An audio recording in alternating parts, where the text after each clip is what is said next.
Assalamualaikum warahmatullahi wabarakatuh. Alhamdulillah. Para peserta didik, ya, anak-anakku kelas 10 dan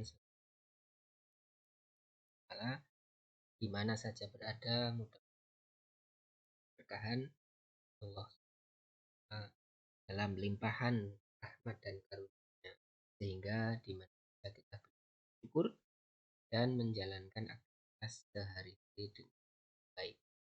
Baiklah, eh, kita akan masuk ya pelajaran yang pertama, pendidikan agama Islam, dengan judul atau materi aku selalu dekat dengan Allah Subhanahu wa Ta'ala, yang mana materi ini nanti akan eh, mencakup tentang al-asma al-husna.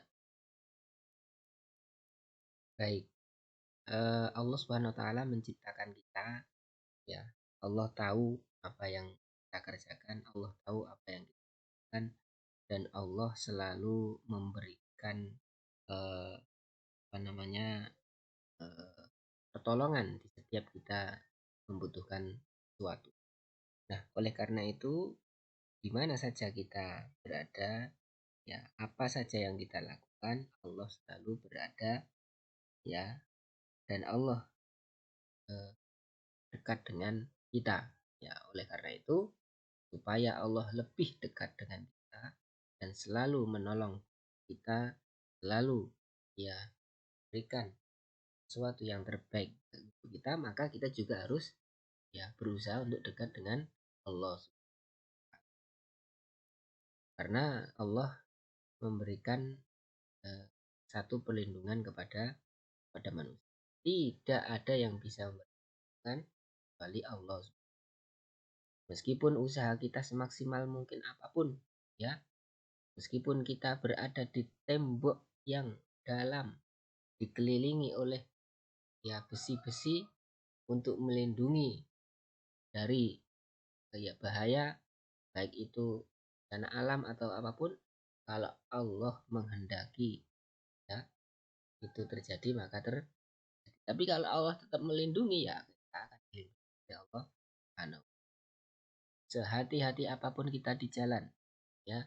Kalau kalau sudah waktunya, eh, misalkan terjadi kecelakaan, ya Allah memberikan, ya, takdir tersebut.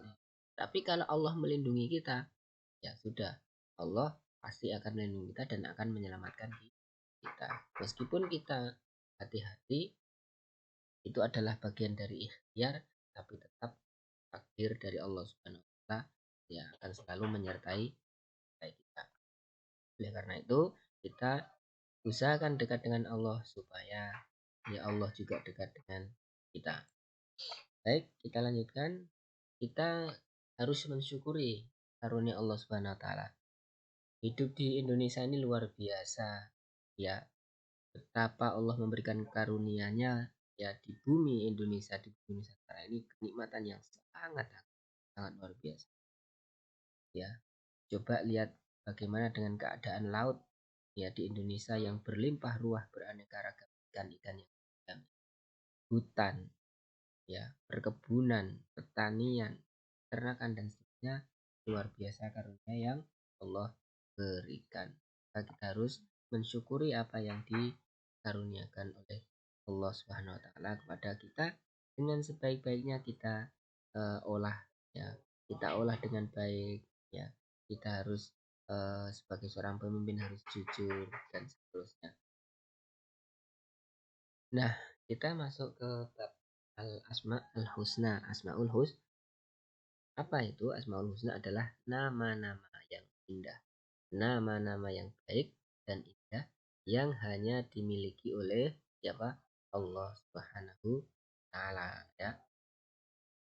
Nama ini hanya dimiliki oleh Allah Subhanahu wa Ta'ala, Sang Pencipta seluruh alam raya. Nah, Allah Subhanahu wa Ta'ala berfirman, A'udzubillahi minasyaitonirrajim. Walillahil asmaul fad'uuhu biha wa dzarul ladzina yulhiduna fi asma'ihi. Sayujzauna ma kanu ya'malun. Apa artinya? Ya, dan Allah Subhanahu wa taala memiliki Asmaul Husna. Maka mohonlah kepadanya dengan menyebut nama-namanya yang baik itu, dan tinggalkanlah orang-orang yang menyimpang dalam menyebut nama-namanya. Nanti mereka akan mendapat balasan terhadap apa yang mereka baik. Di dalam hadis juga Rasulullah SAW bersabda, an Abi Hurairah radhiyallahu anna Rasulullah SAW qol inna lillahi tis'atan wa tis'ina isman mi'atan illa wahidan man ahsaha dakhalal jannah. Barang siapa, ya Rasulullah SAW bersabda, sesungguhnya Allah mempunyai 99 nama. 100 kurang 1, barang siapa yang menghafalnya maka ia akan dakhalal jannah, untuk surga. Nah, apa saja itu? Ya, kita pelajari nanti ada beberapa. Jadi yang kita pelajari adalah yang pertama Al-Karim. Apa itu Al-Karim? Yaitu yang maha mulia, yang maha dermawan atau maha pemurah. Kalau secara istilah Al-Karim adalah Allah SWT maha mulia, maha pemurah, dan memberi anugerah atas rezeki kepada semua makhluk. Dapat pula dimaknai sebagai zat yang sangat banyak memberi kebaikan, memberi nikmat dan keutamaan baik ketika diminta ataupun tidak. Allah SWT berfirman, ya ayyuhal insan ma gharraka bi rabbikal karim. Hai manusia, apakah telah memberdayakanmu terhadap Tuhan yang maha pemurah? Allah maha. Yang kedua adalah al-mu'min. Ya, secara bahasa adalah aminah, yang berarti pembenaran atau a. Secara istilah bahwa Allah Subhanahu wa taala al-mu'min, yaitu dia maha pemberi rasa aman pada semua makhluk. Nah, kepada manusia, ya, semua Allah yang memberi rasa. A'udzubillahi minasyaitonirrajim. Alladzina amanu wa lam yalbisu imanahum bidzulmin ulaika lahumul amnu wa hum muhtadun. Orang-orang yang beriman dan tidak mencampur adukkan iman mereka dengan syirik, orang-orang mendapatkan rasa aman. Siapa yang memberi rasa aman tadi? Allah, dan mereka mendapatkan petunjuk. Nah, mengamalkan dan meneladani Asmaul Husna yaitu seorang yang beriman harus menjadikan orang yang aman dari gangguan lidah, dari gangguan bicaranya, dan gangguan tangannya. Ya, maka Rasulullah SAW bersabda, demi Allah tidak beriman, demi Allah tidak beriman, la yu'min, ya tidak beriman, kata Rasulullah SAW. Lalu para sahabat bertanya, siapa ya Rasulullah? Jawab, orang yang tetangganya merasa tidak dari gangguan. Maka kita harus meneladani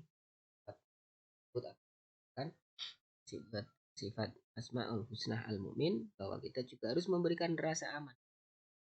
Sampai tenaga kita justru malah takut dengan kita, ya, selalu terganggu dengan ulah hati. Selanjutnya adalah Al-Wakil, yang maha membeli. Al-Wakil adalah mewakili atau yaitu Allah Subhanahu wa taala memelihara dan mengurusi segala kebutuhan makhluknya, baik urusan dunia maupun urusan akhir, dan menyelesaikan segala sesuatu yang diserahkan, membiarkan apapun. Jadi sudah segala sesuatu diurus oleh Allah Subhanahu wa taala. Allahu khaliqu kulli syai' wa huwa ala wakil. Allah pencipta segala sesuatu dan dia memelihara segala sesuatu. Dialah yang memelihara. Maka kita sebenarnya harus tenang di dalam hidup ini karena Allah sudah memelihara kita. Ya. Jadi menyerahkan segala urusan hanya kepada Allah Subhanahu wa taala, insya Allah menjadi sikap tawakal. Jadi tawakal bukan berarti mengabaikan sebab satu kejadian. Tetap kita harus berusaha, tidak hanya berdiam diri dan tidak peduli terhadap sebab itu. Akibatnya adalah jadi malas. Kalau itu ikhtiar itu harus dilakukan, tapi tetap tawakal, ya, berserah diri kepada Allah atas segala sesuatu. Allah akan mengurusi kita, ya, setelah kita tetap berusaha biar mungkin semaksimal mungkin, tapi urusan itu kita serahkan kepada Allah. Yang dapat kita sampaikan materi pada ini dan saat warahmatullahi wabarakatuh.